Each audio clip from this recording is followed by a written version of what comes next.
Around the world, around the world, around the world, around the world, around the world, around the world. Boom, boom, boom, boom, boom, boom.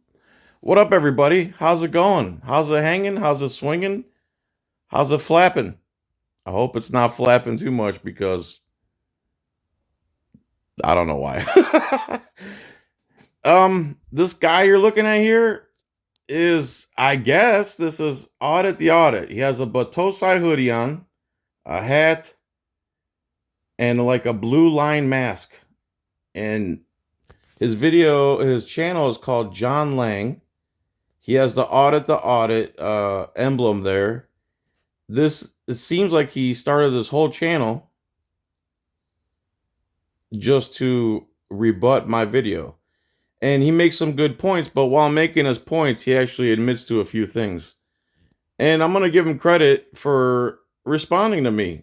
A lot of people don't have the testicular fortitude to do that. I am confused why he's so covered up and why he's wearing a blue line mask. Secondly, that thing in the background, I thought it was a Commodore 64 at first. But later on in the video, you can see it says Reebok, and I guess it's a treadmill with a fancy TV on it. But that picture or whatever it is up in the background, and the white windows and stuff, I don't know if that's like the Sesame Street background. But that picture, I cannot tell what that picture is.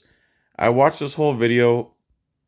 I cannot tell what this picture is. Is it a bunch of dogs sleeping cuddled up together? Is it two guys wrestling? Is it a Picasso? Is it a bunch of Shih Tzus frolicking? Anyway, this is his response to me because he made a video about driving versus traveling, and he linked it 100% to the sovereign citizen movement, as if nobody else in this country other than sovereign citizens, or what he calls sovereign citizens. He doesn't use the dictionary definition of sovereign citizen. He uses the hate group Southern Poverty Law Center's definition. He uses the FBI, the FBI, the people who went and murdered women and children in Waco in 1993. I don't even know if John Lang, if that's your real name, was even born yet. And then they funded and created the 1993 World Trade Center bombing. And after 9/11, they funded and set up the 19 of the 20 so-called terrorist attacks on our country. So these are your sources you used for your video. So in this video, you source another one, some research council out in the United Kingdom. The United Kingdom is another police state, and you're using police state resources and information. They were funded by some United Kingdom intelligence agency. So he created this whole channel, and this is the only video on this channel. And just by making a response video to me, it gained him 4.8 thousand subscribers, almost 5,000 subs, plus that he's Audit the Audit, of course. I don't think anyone's ever seen this guy's face. I think he always looks like this. He's always hiding for some reason. And again, the blue line mask thing and watching him talk through his mask is really creepy. He's almost alien-esque, man. So that's my impression of you, dude, so far. And again, Southern Poverty Law Center is a hate group. The FBI is a domestic terrorist organization that has killed women and children and set up several terrorist attacks against this country. Let's be honest, okay?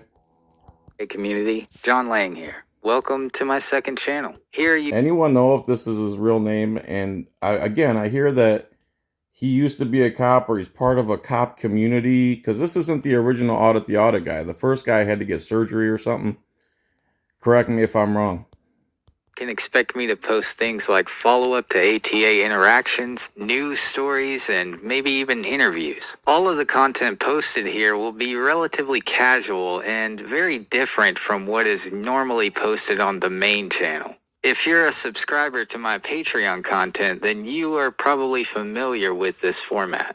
Before we get into what this video is about, I want to clarify a few things about Audit the Audit. Here comes a long disclaimer qualifier.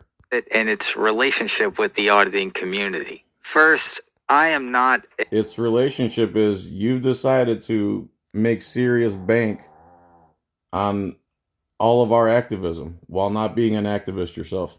A First Amendment auditor. And I've said this many times on various different podcasts, but I am a journalist. I specialize in investigative research and police accountability and the legal system. So you're a journalist. So before Audit the Audit, where can we look up your work? Please provide a link. Some just happen to be passions of mine. I have the utmost respect for all of the auditors who get out on the street and ensure that our public officials are held accountable. And I also respect members of law enforcement who uphold the law and respect civilian rights. So what he's saying there, they uphold the law. He's saying even the laws that are morally bankrupt, that put American citizens in danger and threaten violence against their person for victimless crimes where there's no victim, no damages, no endangerment or anything. He agrees that guys with guns have the ability to impede you up and to take your life if you resist them over a blinking light on your car. Remember this, people, because this is a serious issue. This has nothing to do with sovereign citizenship. If I don't use my blinker and switch lanes and a cop turns on his lights and I have the audacity to believe that I'm a free American and keep going, they will escalate up into the point of taking my life over a blinky light. Understand that. This is what you're condoning when you say, I condone cops who follow the law. Me too, as long as they're following the law that is the Bill of Rights. Okay? Traffic code doesn't align itself with the Fourth Amendment. Our personal details being wide open for any cop with a gun and a GED to use, which is what they want. Nobody wants traffic code and traffic code enforcement more than the police. It's a control mechanism. Here's Audit the Audit's problem. He can't read through the lines. He can't read between the lines, or he pretends like he can't read between the lines. It's one of the two. Deserve all the credit for taking the necessary risk to provide us with entertainment and educational value. So with that said, the goal of Audit the Audit is not to advocate for the auditing community or the law enforcement community. But for some reason, the law enforcement community gets really high marks on so many videos I've watched of yours.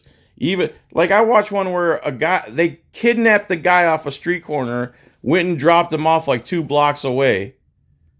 Literally abducted him off the sidewalk, went and dropped him off a few blocks away because they didn't want him to be where he was at with the sign he was holding, and he gave him like a B+ or something like that. That's ridiculous on its face.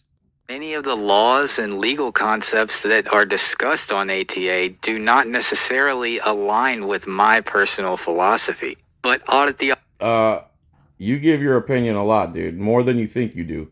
And it's very slanted towards the state. Again, you're using the SPLC, the FBI, and some intelligence-funded United Kingdom research, SPLC Britain with an accent, as your sources. Its mission is to educate citizens and members of law enforcement on how the system is currently interpreted. Regardless of whether or not I agree or disagree with any laws or legal concepts that are discussed on ATA, it would just be reckless and... When you say a cop has the right to take somebody's life over a blinker or speeding or any other victimless crime, you are saying you agree. When you say a cop has the legal right to take somebody's life over something so minuscule, you are agreeing because you're saying he has the right to do it. God, that mask is so creepy. Irresponsible for me to represent. I honestly can't believe people are still wearing masks. America's fallen so far. And facts as I interpret them rather than how the courtrooms interpret them in today's society. The courtrooms are the most corrupt part of our system right now. The judges have sovereign immunity. They are literally sovereign citizens. And the cops are like sovereign citizen light. They have qualified immunity. They investigate themselves. That's the definition of a sovereign. Now you're going to see he's going to use the hate group's definition of sovereign citizen instead of the dictionary's definition of sovereign citizen. And then he's going to say, we're just going to have to agree to disagree because I'm going to use the hate group's definition of sovereign instead of the dictionary definition, which absolutely applies and is not subjective.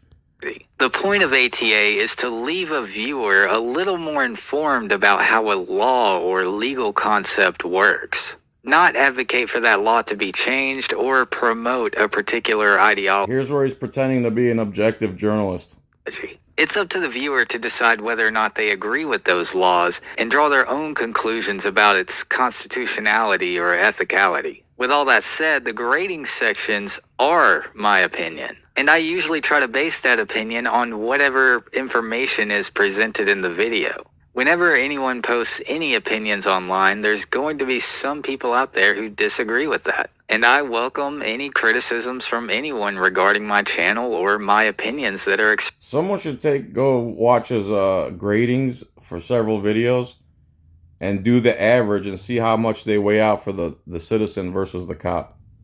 expressed on the channel. And I'm willing to listen and try to understand any disagreements that anyone may have. Like I said, anyone's free to disagree with me, but I do stand by the points that I've made in my videos and the grades that I've issued. Now that we've gotten that out of the way. So you stand by the idea that gunmen can chase down free Americans who haven't done anything to anybody, damaged any property or victimized anybody, hold them under threat of violence, and if they dare resist their attempts, they have the right to use lethal force against them to escalate up until lethal force.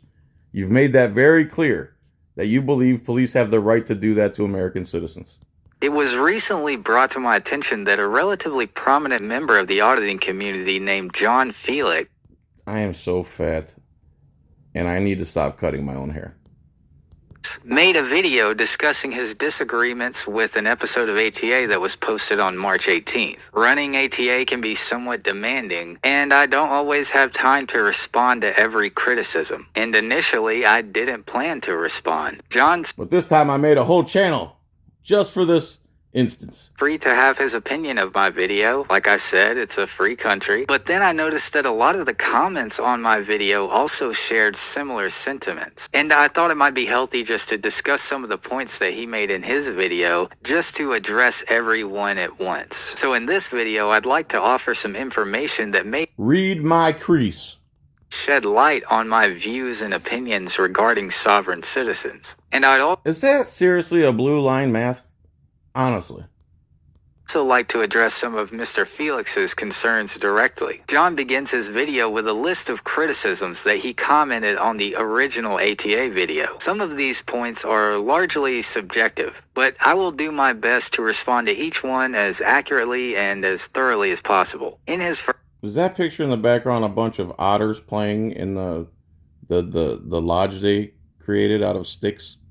First point, John states that neither the... Let's see what John said. All credibility is lost when you reference the hate group Southern Poverty Law Center. Why wouldn't you use the dictionary definition of a sovereign instead of the hate group's definition and the domestic terrorist group FBI? You left out a ton of information, including definitions and case law. I'm referring to Jay Culleton's work. And yes, he's going to debunk a couple things, I believe. But at the same time, while he's debunking Jay Culleton, which is great that he took the time to do this, he's going to admit a couple things you're going to see. And what else did I say? And completely omitted the history of traveling versus the commercial act of driving. Okay, and another thing is the term sovereign citizen and this topic should not be intertwined with each other because this has been going on since the 1800s. This is not a sovereign citizen thing. The Southern Poverty Law Center or the FBI are credible sources for information. Now, there's no hiding the fact that the SPLC has seen its fair share of controversy. In fact, its Wikipedia page has an entire section dedicated to lawsuits from the SPLC mischaracterizing individuals or organizations as extremists. Yeah, they're a hate group. But that doesn't necessarily invalidate the information that they were conveying in their article. Them being a hate group doesn't invalidate this information. regarding sovereign citizens. The viewpoints that I showcased in the episode are not solely held by the SPLC or the FBI. In fact, here is an article by Radicalization research out of the police state in the United Kingdom, funded by some United Kingdom intelligence agency with a 5 million euro almost, and then handed down to a bunch of college professors who are probably all leftist activists, just like the Southern Poverty Law Center. This is probably another hate group, just like the Southern Poverty. Again, dude, when you're using mainstream, you're using the same sources that CNN, Fox News, you're not any better than them. Auditors don't use mainstream sources like this. We use factual definitions and factual words, and we use reality instead of saying that cops have the right to impede Americans because of blinky lights. Radicalization research that uses the very same language to describe sovereign citizens as the FBI. It's important to note that radicalization research is based in the UK and does not receive any funding from the United States government whatsoever. And what does that have to do with anything? There are a litany of scholarly and non-government funded sources that describe sovereign citizens as anti-government extremists. Yeah, and they're probably just using the Google definition like most retards do. Why not use the dictionary definition? But it's important to bear in mind that not all sovereign citizens hold the same belief. And here's where he's going to muddy the waters, and here's the reason you shouldn't even use the term sovereign citizen, because it's a weaponized term, and that's why I'm trying to co-opt it and actually use it where it belongs and is fittingly defined. Many people who hold similar beliefs to sovereign citizens are not necessarily sovereign citizens themselves. We'll go into this in more detail later. The point is that the FBI's definition of sovereign citizen is not exclusive to the FBI, and many No, it's not exclusive to the domestic terrorist group, the FBI, who killed women and children in Waco. Also, it's subscribed to by the hate group Southern Poverty Law Center, and the other hate group, the ADL, plus the hate group you mentioned over in the UK. You're right. All them hate groups and terrorist organizations who hate Americans and hate Americans who love freedom, they all agree with you. Major institutions and independent organizations have recognized this definition as accurate. In John's next point, it's not accurate. Use the dictionary. He asks why I didn't use the proper definition of sovereign to describe sovereign citizens. And he later contends that the definition for sovereign describes the status of police officers in America. Looking to the letter, a monarch, a person who has supreme power or authority. At the definition for sovereign from both dictionary.com and merriam-webster.com, both share similar language to the effect of one that exercises supreme authority. And it's... Whoa, so is that the guy who wants to travel freely amongst the roads who gets attacked by the gunmen? Or is that the gunmen who have qualified immunity, investigate their own crimes, treat you like you're a piece of garbage, and then put you in front of a guy who wears a black dress who literally has sovereign immunity? Right? Let's go with the hate group definition, the FBI's definition, and the United Kingdom hate group definition over the accurate one, the dictionary definition, which is exactly how government parasites, guys with guns, cops, and judges are to the letter, to the definition. That's who they are. That's how they act as our supreme rulers. He's about to say, well, I agree with John, they kind of act that way. He keeps giving them the benefit of the doubt. And this is the problem. Anyone who's giving government and the police the benefit of the doubt and wearing blue line masks and hiding themselves doesn't believe in their own ideas. I've said, let's debate. Let's have a live debate whenever you're ready. It's easy to see why John made this point. This is purely... Yeah, it's very easy to see, and it's not subjective like he's about to say. They do act like that. They do have sovereign immunity and qualified immunity. It's not subjective. They are sovereign from the rest of us. We cannot investigate our own crimes. We don't have any type of immunity. The Bill of Rights gets shredded and spit in our face by these people that you're defending.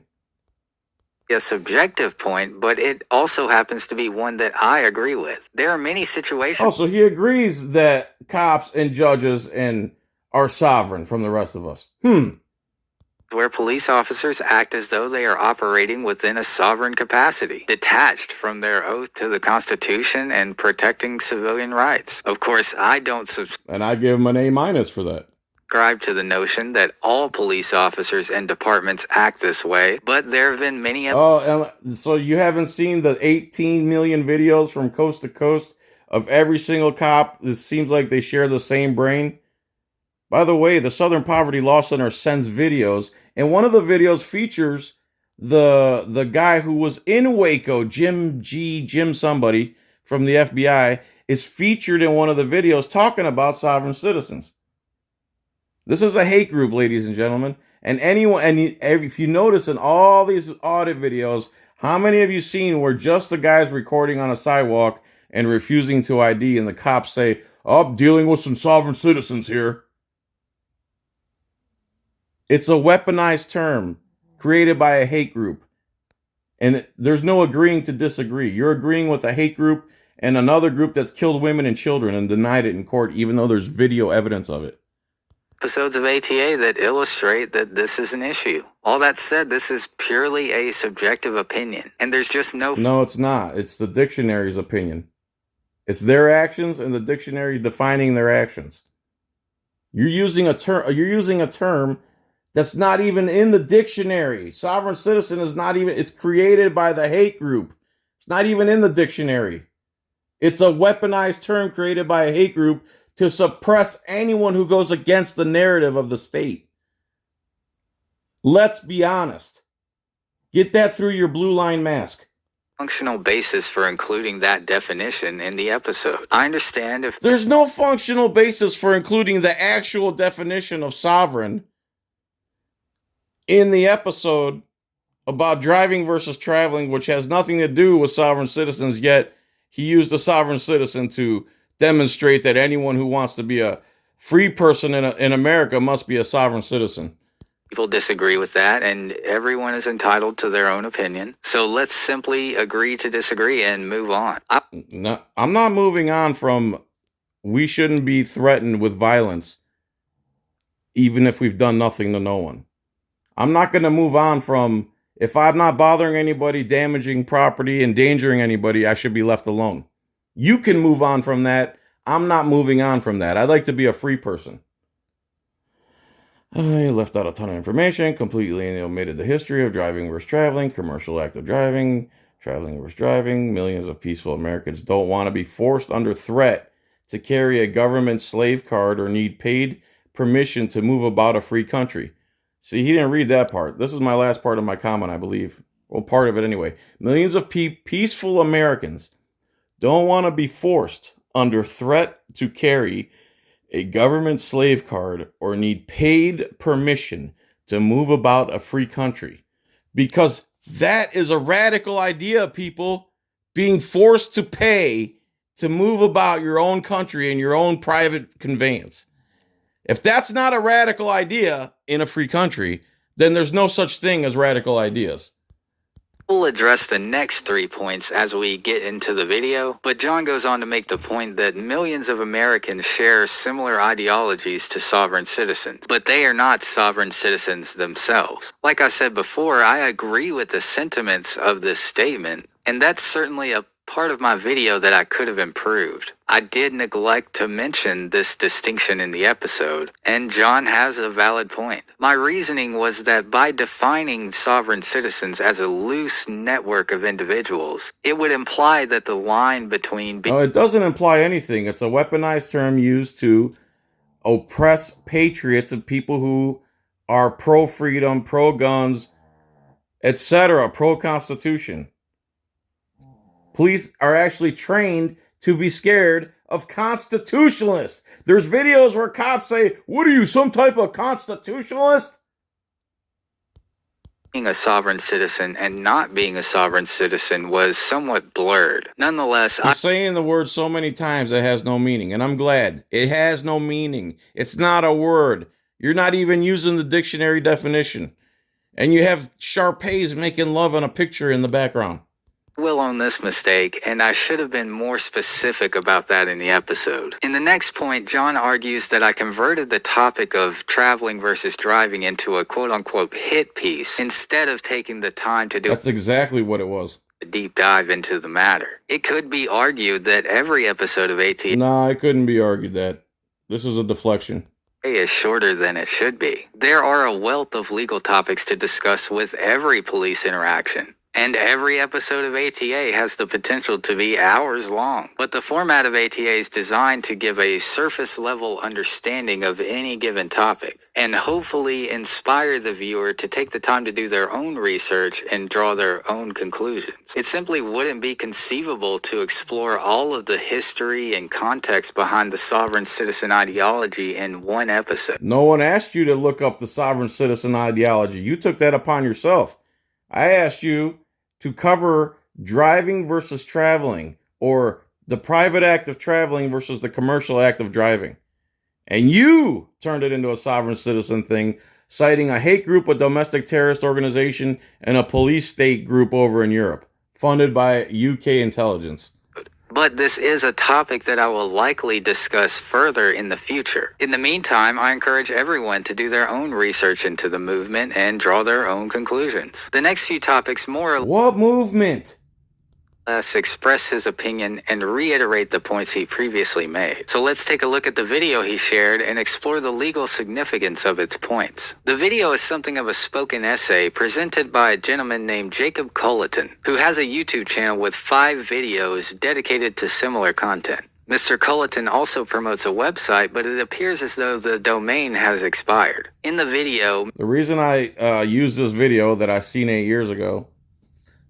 8 years ago, was because I wanted you to see the comparison of Jay Culleton's presentation of driving versus traveling versus Audit the Audit's hit piece, where he features a sovereign citizen and slants the whole thing as if people who don't want to pay for permission to travel in a free country are sovereign citizens.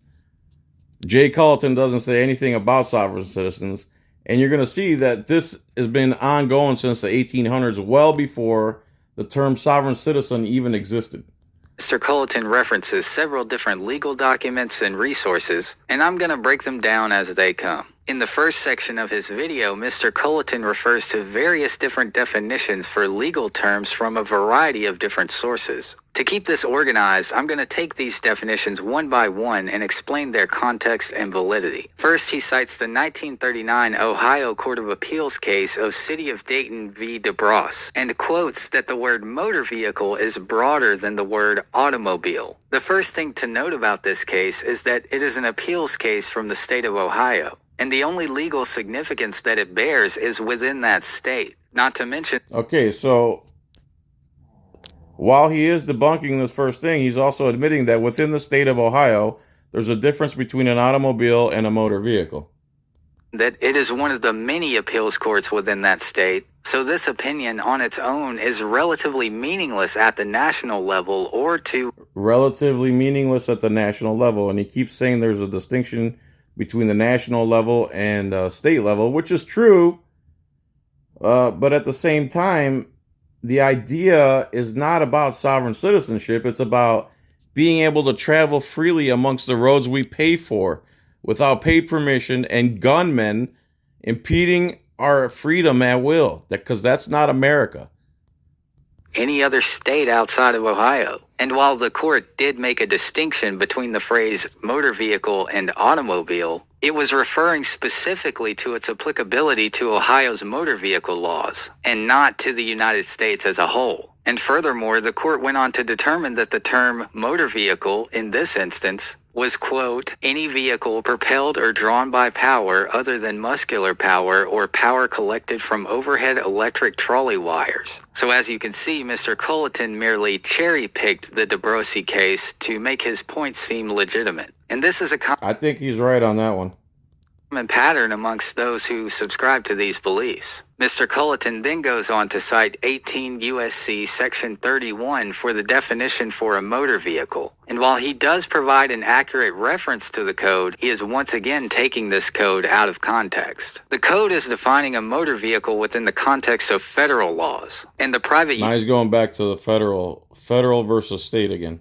use of motor vehicles and automobiles is regulated at the state level. The federal definition for a motor vehicle only describes vehicles engaged in commerce because that's where the federal jurisdiction ends. There are no federal codes for... So that's where the federal... So, again, he's admitting there that at the federal level there is a distinction between automobiles and motor vehicles are used for commerce at the federal level.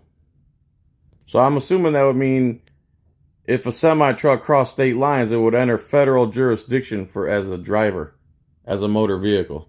Running a stop sign or failing to register your vehicle because the federal government only regulates vehicles that are engaged in commerce. This definition is simply not relevant to the distinction between driving versus traveling, and neither are any other federal codes. Mr. Culleton goes on to use definitions from various irrelevant federal codes for the next few points.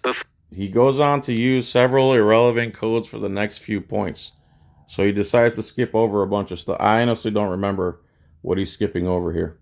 We're quoting the 1926 Washington Supreme Court case of International Motor Transit Co. versus the City of Seattle. I was unable to find the exact quote that Mr. Culleton provided in his video, but I did find a quote that was very similar to the one that he showed. I'm not sure if this was a misquote or if the two sources that I used were inaccurate. Nonetheless, this case was in reference to a city ordinance requiring a city driver's license for vehicles for hire, and it only applies in the state of Washington. Once again, so in the state of Washington, there was a distinction between automobile and motor vehicle.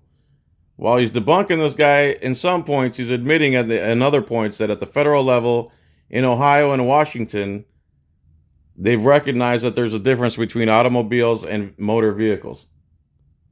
Is yet another reference that is not relevant to the argument as a whole. Next, Mr. Culleton references definitions from both Bouvier's Law Dictionary and Black's Law Dictionary. For those of you who aren't familiar with these texts, they are essentially dictionaries for legal terms that are compiled from cases over the years. The first edition of Bouvier's Law Dictionary was published in 1839, with the final edition being published in 1859. Black's Law Dictionary was first published in 1891 and Okay, so since the 1800s, this argument slash idea slash thing has been going on.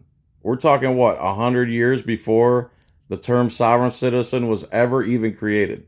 So using the term sovereign citizen when speaking about this subject, it shows your bias towards the hate group, the SPLC, the domestic terrorist organization, the FBI, and then you reference some United Kingdom, probably a hate group funded by intelligence agencies in the UK, which is a police state. Continues to be revised and republished to this day. While both of these texts are drafted directly from and used directly by the courts, they are not a representation of universal law or legal context. Courts will sometimes refer to Black Law's dictionary to influence their understanding or perception of certain legal conundrums, but it is very rare that a court simply plucks a definition out of a legal dictionary. No, but they're influenced by them and drafts it into law. These dictionaries are... The judges don't draft laws. The judicial system doesn't draft laws. To serve as a framework. And by the way, earlier he said something. He called citizens civilians. I hate to tell you, John Fang, whatever your name is. Citizens aren't civilians. Because if we're civilians, that would make the police military. The police are citizens. We're citizens. They don't have extra rights.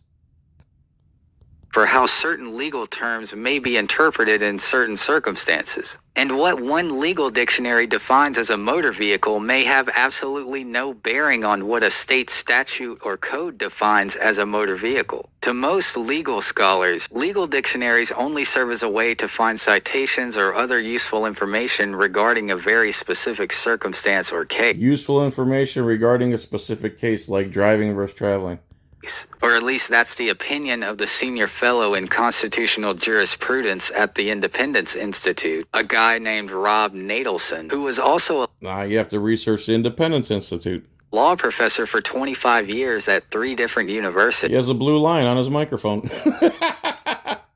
So take that opinion for what you will. Legal dictionaries are just a part of the smoke and mirrors tactics that surrounds the concept of driving versus traveling. And this is just another one of Mr. Culleton's points that don't bear any real relevance to the argument. Each of these definitions that Mr. Culleton is referencing is once again addressing motor vehicles and automobiles at the federal level, which, as mentioned before, is irrelevant because privately driving is regulated at the state level. So as you can see, there's a pattern of behavior. The point is that private and driving are conflicting terms. That's the whole point.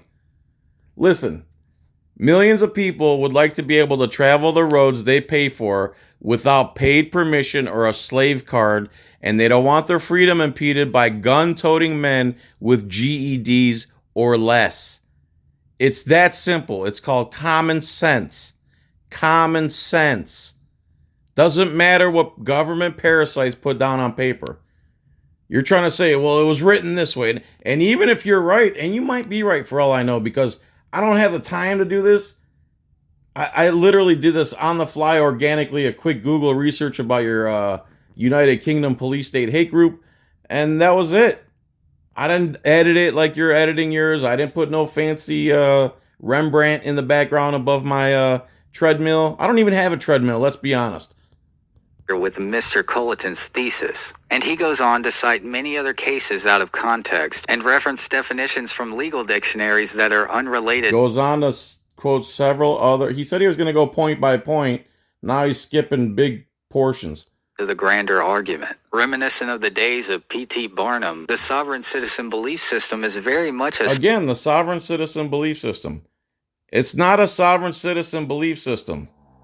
Because the police don't believe in it. Judges don't believe in it. Judges don't believe in freedom. Those are the sovereign citizens by dictionary definition. Stop using the hate group definition and start using the dictionary definition because it's 1,000 times more accurate. Snake oil ideology that is rooted in misdirection and a surface level understanding of the law and its snake oil ideology is trying to tell you that you have freedom to move about the roads that you paid for. This is nonsense. Guys with guns have the right and authority. If your license plate tag light is out, they have the authority to impede your freedom regardless of the Bill of Rights. And if you resist or think you can just keep on going as a free person, they have the right up and to use lethal force against you. Hello? They wrote it down. Bill of Rights, what's that? Historical context. But there is one more case that Mr. Culleton points to that I would like to address. At around the 13-minute mark, Mr. Culleton references the 1930 Supreme Court of Virginia case of Thompson versus Smith and quotes it as saying, quote, "The right of the citizen to travel upon the public highway and transport his property thereon, either by horse-drawn carriage or by automobile, is not a mere privilege which a city can prohibit or permit at will, but a common right which he has under the right of life, liberty, and the pursuit of happiness." The version of this case that I found was once again worded differently, but still shared the same sentiment. And although this is yet another case whose jurisdiction is limited to the state where it was issued, and is not really relevant to the argument of driving versus... So, on the federal level, Washington, Ohio, and Virginia, they've all made distinctions that motor vehicles and automobiles are different, but he's decided that that's not relevant to the argument in whole.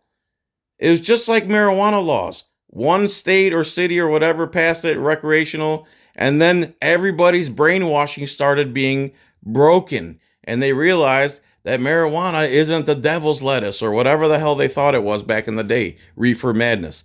This is the same thing. You don't need a slave card to travel about to get groceries and pick up your kids, hoping that a guy with a gun doesn't impede your freedom and hold you there under threat, duress, and coercion. Because everybody knows that the reason they stop is because they're under threat of violence. And you claim they have the right to do that in a free country. Traveling. It should be noted that the court did declare that traveling upon the public highway was a right, not a privilege. However, the court also noted that that right can be subjected to regulation in the next section by stating, quote, "The right of a citizen to travel and transport property and to use the ordinary and usual conveyances of the day may, under the police power, be regulated by the city in the interest of public safety and welfare." All of the cases. Yeah, again, that's their argument for everything. Public safety, The reason we're giving you $1,000 worth of fines, $10,000 for your DUI, even though you're not swerving and you're driving perfectly fine. The reason we're stealing all this money from you is for public safety. The reason we're ruining your life is for public safety. I'm sure when they wrote that, when that was going on, it's for literally so guys don't go 1,000 miles an hour and in general endanger the public. In general, not tag lights, blinky lights, tire pressure, tire tread, rust, profiling, sports cars. This guy pretends like he doesn't understand the concept of how effing corrupt the government is. It's like he looks past all that, claiming to be objective. And legal definitions that Mr. Culleton references are either wildly taken out of context or simply not relevant according to the very justice system he is quoting from. Much of the misunderstanding surrounding these concepts stems from a lack of knowledge of the fundamental concepts of the legal process, as well as the jurisdiction of various courts. If there were ever to be a universal legal distinction between driving and traveling, it would have to come from the Supreme Court, and no such... Or the people. Or a mass movement, because the Supreme Court still hasn't ruled on marijuana legislation. Instead of it just being Washington, Ohio, and Virginia in the federal level, let's just make it so we all have freedom instead of restricted travel, and they're trying to restrict it even more and more. You're going to have to start paying by the mile to travel in this country. Cases exist or likely ever will. As I mentioned in the episode of ATA that John commented on, traveling is a right that is recognized by the Supreme Court. And whether or not driving is a right or a privilege makes no difference in regards to the government's ability to regulate it. The Supreme Court has made it clear that states are within their rights to regulate drivers on public roadways. And it makes no difference whether they are engaged in commerce or private parties. Again, that's the part I disagree with, because we pay for the roads, and then we pay again for permission to use the roads, and then we pay for them to track us on the roads that we pay for. Meanwhile, a commercial vehicle turns a profit on the roads that the people pay for. That's why they need a license.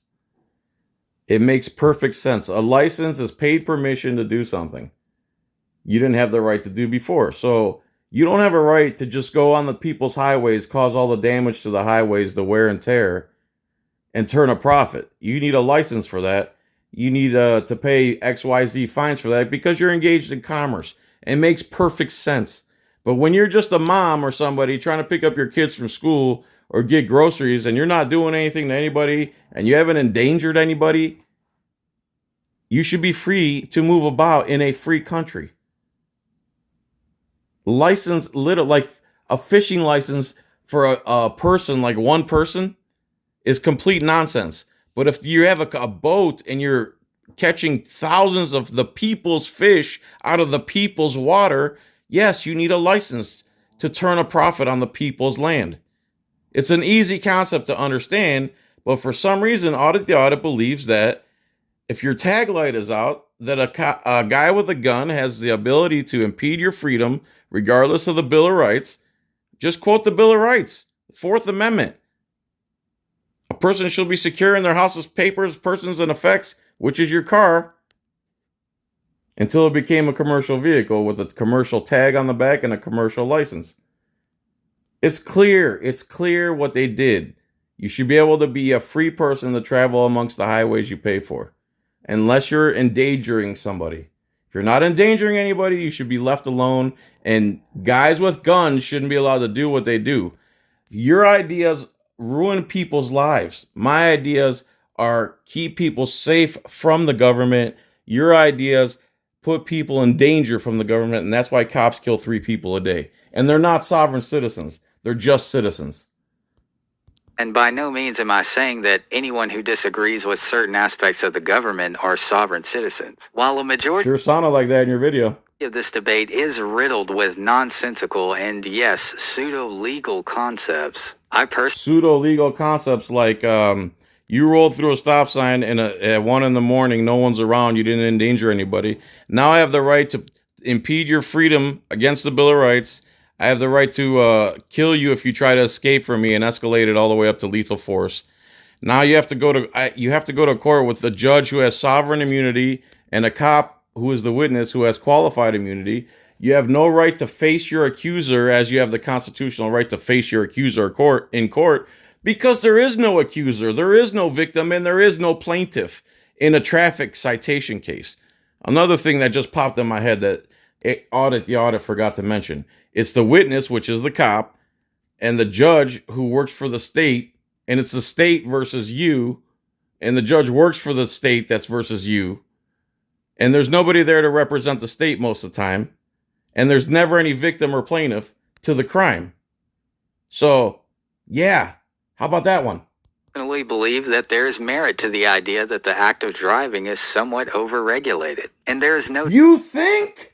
doubt that some police officers use that overregulation Some police officers. That's the majority coast to coast. to their advantage, and the Supreme Court has essentially paved the way for them to do so with ruling. Yeah, with unconstitutional ruling after unconstitutional ruling, the government works against the people. It's as simple as that. Anyone who could take their blue line mask off and stop inhaling carbon dioxide would understand this. Things like Wren versus United States. And having this belief does not make me a sovereign citizen. It is okay to have a spectrum of personal beliefs that are not relegated to a rigid system of structured philosophies. And I don't believe that John Filax or anyone who subscribes to a certain aspect of an ideology are sovereign citizens. I believe that the auditing community is one of the most prolific and impactful communities on YouTube. And I would since they make you tons of money. love to see a group of individuals who are working toward a common goal of police accountability and constitutional awareness, rather than Police accountability, they would have to completely overhaul the police department to make it a constitutional police force. fracturing itself with petty squabbles over philosophical differences. I do not want myself or my channel to be an enemy of anyone, whether they're an auditor or a member of law enforcement. And I would prefer to focus. You can't ride the fence, bro. You're either for freedom or against freedom. And if you support unconstitutional, victimless crimes with no victim, no damages, no trespassing, no endangerment, then you're on the side of the state. You can't play the fence on this one. What they're doing is criminal. The founding fathers would have done what at this point? What do you think the founders would have done to cops, today's cops? Focus on the common goals that ATA shares with both of those communities. I understand if John or his community still have disagreements with my. I sure hope you understand. That's pretty much it. I'll put this link in the description if you want to watch it without me. I finally figured out what that is in the background. That's a bodybuilder who's missing a head and is wearing a very tight slingshot cardigan. I'm really believing that's a blue line mask, and he's trying to pander to both the auditing community by wearing the Batosai hoodie and the police community by wearing the... This guy thinks he's going to bridge the gap between the cops and patriots, what he calls sovereign citizens. Anyone who's against government control and pro-freedom is what he calls a sovereign citizen.